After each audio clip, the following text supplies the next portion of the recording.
Alright, so the Libertarian Party needs to get its act together, although it's a bit late for that now, it seems. Now, first off, this isn't against Jo Jorgensen. Full disclosure, she was nominated, and I had never heard of her, didn't know a thing about her, but from what I gathered so far, she seems pretty solid. She's all about getting rid of the ATF, ending the war on drugs, ending our endless wars across the globe.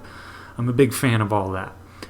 Still waiting to hear her thoughts on the Federal Reserve, as that's a pretty big issue. I'm sure I'll find something she said on the topic, but overall, I think she's good. Not really worried about her. Only real problem she has is that she has no name recognition, but that can change, and I hope it does.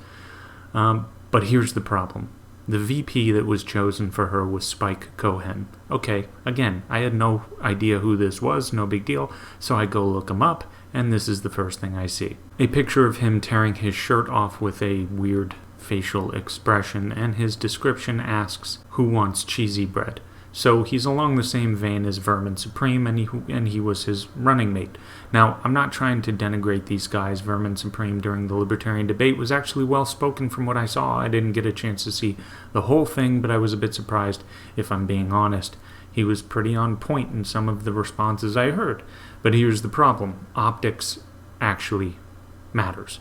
And it is BS, by the way. I wish this weren't the case, but this slapstick humor over-the-top gig just won't jive with too many people who might be considering the Libertarian Party.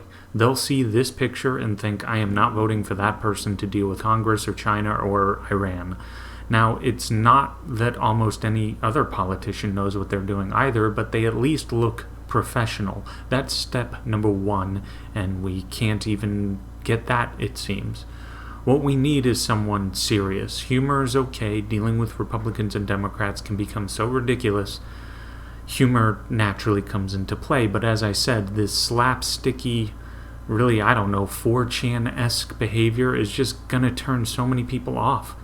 They're not going to put their lot in with them. We need someone who's on point, someone who the mainstream media can't just slap this picture up there for 15 seconds and then completely turn people off to it. It's a constant battle with people who think the Libertarian Party is a joke, and I've tried to defend them, but when you pick a guy like this as the VP candidate, it becomes extremely hard to defend. Can't even get a guy in a suit and tie. Now, people will say, well, Cohen can get the youth vote. You don't need someone like that to get the youth vote, though. I was in my late teens, early 20s when Ron Paul was running, and no offense to Ron Paul, but you are old, my friend. But he was old, but he was on point, dressed for the job. And I had never seen a politician whip up so much fervor amongst specifically the youth. He got the youth to chant "End the Fed," and he brought truckloads of young people to begin studying Austrian economics.